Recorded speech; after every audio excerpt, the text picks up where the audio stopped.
এই জায়গাটা প্রেমময়ী প্লেস, এমন মধ্যে প্রেমের গল্প তো অটোমেটিকলি আসবেই। I am not writer, I am not poet.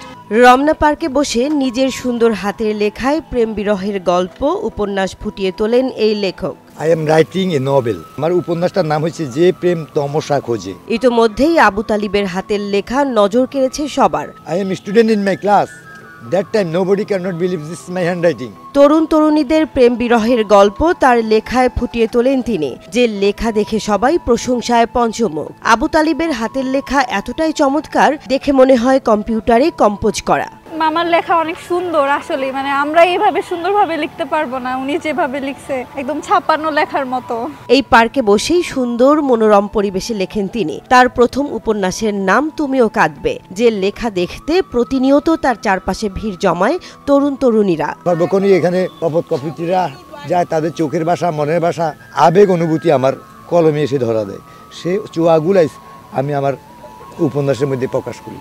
এখানে যতই আপনি আসবেন তত আপনার লিখতে ইচ্ছা করবে, কারণ সব কপতি দেখেন চারদিকে। আবু তালিব জানান, ছোটবেলা থেকেই নিজের হাতের লেখার প্রশংসা পেয়েছেন অনেক। সুন্দর হাতের লেখা আল্লাহর একটি রহমত বলেও বিশ্বাস করেন তিনি। বাচ্চারা বলে যে আপনি কি হাতের মধ্যে কোনো জাদু আছে, নাকি এটা প্রাকৃতিক দাম, নাকি আল্লাহর দাম। তার লেখা দেখে এক তরুণ বলেন, পিএইচডি বিএসসি পাশ করেও মানুষের লেখা এত সুন্দর হতে পারে না। সুন্দর হাতের লেখা দেখে তিনি মুগ্ধ।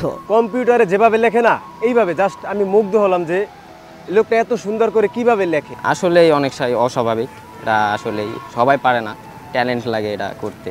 আসলে ওনার মধ্যে অনেক ট্যালেন্ট আছে, এটাই। আবু তালিবের লেখা দেখে মুগ্ধ হয়ে তাকে বুকে জড়িয়ে নেন তারই এক ভক্ত, তার কাছ থেকে আশীর্বাদও নেন। আমি একটু দোয়া নিতে চাই, আমার একটু দোয়া করে দেন, আপনার সাথে আমি একটু বুক মিলাইতে চাই কাকা। তবে আবু তালিব মনে করেন, বর্তমানে রমনা পার্কে কপতির প্রেম আসলে কোনো প্রেমই না, সবই আতশবাজি। আমাদের দেশে এগুলো কোনো প্রেম না, এগুলো প্রত্যেকটা আবেগে বিবেক নষ্ট। রমনা পার্কে বসে ছোট গল্প উপন্যাস নিয়ে ইতোমধ্যেই বেশ জনপ্রিয় নোয়াখালী থেকে জীবিকার সন্ধানে ঢাকায় আসা লেখক আবু তালিব। জীবনে কোনো চাওয়া নেই তার, 3 মেয়েকে উচ্চশিক্ষিত করেছে, এটাই বড় প্রাপ্তি বলেও জানান এগুনি লেখক।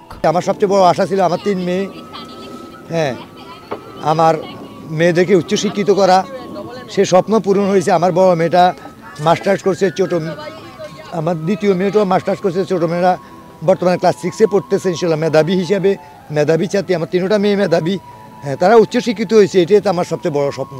আমি কোনো ব্যর্থ প্রেমিক না, যে আমি এমন না যে না, হ্যাঁ, যে ব্যর্থ হয়ে আমার জীবনের এখন জর্জরিত। আমিও তো খুব দুঃখ কষ্ট, কারণ যারা দুঃখী মানুষ তারা নাকি প্রেমময়ী গল্প লেখে না।